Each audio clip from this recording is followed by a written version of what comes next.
Jayanagar complex ಬಳಿ ವೃದ್ಧನ ವ್ಯಾಪಾರಕ್ಕೆ ಅಡ್ಡಿಪಡಿಸಿ ವೃದ್ಧನ ಜೊತೆ ಅನುಚಿತವಾಗಿ ವರ್ತಿಸಿದ್ದ ಮಾರ್ಷಲ್ಗಳ ಸ್ಥಳ ಬದಲಾವಣೆ ಮಾಡಲಾಗಿದೆ.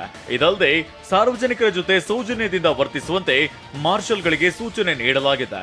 ಈ ಬಗ್ಗೆ ಸ್ಪಷ್ಟನೆ ನೀಡಿದ ಬಿಬಿಎಂಪಿ ದಕ್ಷಿಣ ವಲಯ ಆಯುಕ್ತರು ವೃದ್ಧ ಒತ್ತುವರಿ ತೆರವು ಮಾಡಿದ ಜಾಗದಲ್ಲಿ ವ್ಯಾಪಾರ ಮಾಡ್ತಿದ್ರು ಅಂತ ಸಬೂಬು ಹೇಳಿದ್ದಾರೆ.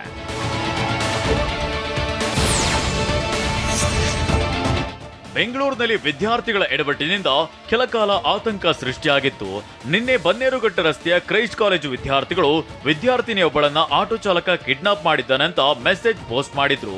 ಆಗ ತನಿಖೆಗೆ ಇಳಿದಿದ್ದ ಹುಳಿಮಾವು ಠಾಣೆ ಪೊಲೀಸರಿಗೆ ಅಸಲಿ ಕತೆ ಗೊತ್ತಾಗಿದೆ. ಆಟೋ ಬುಕಿಂಗ್ ವಿಚಾರಕ್ಕೆ ವಿದ್ಯಾರ್ಥಿನಿಯ ವಾಗ್ವಾದ ನಡೆದಿದ್ದು ಇದನ್ನೇ ಕಿಡ್ನಾಪ್ ಅಂತ ಬಿಂಬಿಸಲಾಗಿತ್ತು.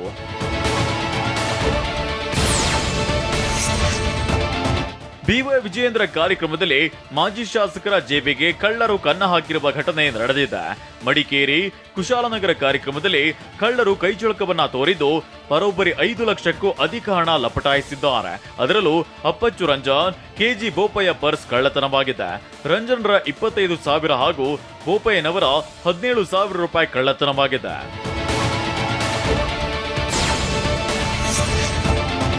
ಜೀವಜಲ ಪೋಲಾಗುತ್ತಿದ್ರೂ ಅಧಿಕಾರಿಗಳು ಕಣ್ಮುಚ್ಚಿ ಕುಳಿತಿದ್ದಾರೆ. ಹಾವೇರಿ ನಗರದಲ್ಲಿ ಹನಿ ನೀರಿಗೂ ಹಾಹಾಕಾರವಿದೆ. ಈ ಮಧ್ಯೆ ಹೆಗ್ಗೇರಿಯಿಂದ ಹಾವೇರಿ ನಗರಕ್ಕೆ ನೀರಿನ ಸಂಪರ್ಕ ಕಲ್ಪಿಸೋ ಪೈಪ್ಗಳು ಒಡೆದು ಅಪಾರ ನೀರು ಪೋಲಾಗ್ತಿದೆ.